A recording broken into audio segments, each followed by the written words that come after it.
අපේ line supervisor නම් මාරෙක්. හෙටත් target එක වැඩි කරලා. මගේ කකුල් දෙකත් රිදෙනවා හිටගෙනම ඉඳලා.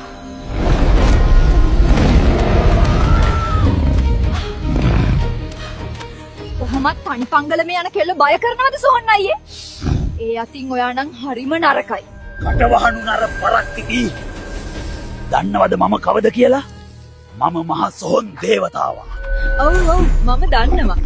හැබැයි ෆොටෝ වල දැකලා තියෙනවට වඩා ඔයා හින කඩවසම්නේ අයියේ. ඔය කතාවලින් මට වැඩක් නැහැ.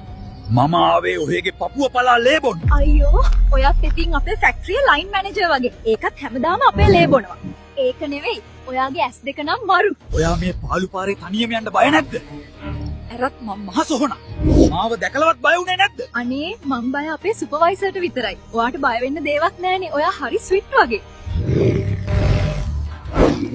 මොන ස්විට්ද නරකෙල්ලේ. මම හෙන දරුණු පොරක්. මොහිනීගෙන් ඇහුවත් කියයි මම ගැන. ඒක නෙවෙයි සොහොන් අයියේ. ඔයාගේ ෆෝන් නම්බරය දෙනවද? මගේ ෆෝන් නම්බරේ.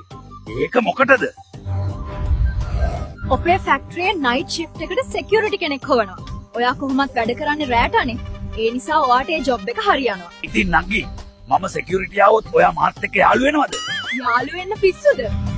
බලන්නකෝ ඔයාගේ හිනාව දිහා. ඇයි මොකද? අනේ ඔයා හිනා වෙනකොට ඔයාගේ යටතොල අර ඔඩ දත් දෙකේ හිර වෙනවා.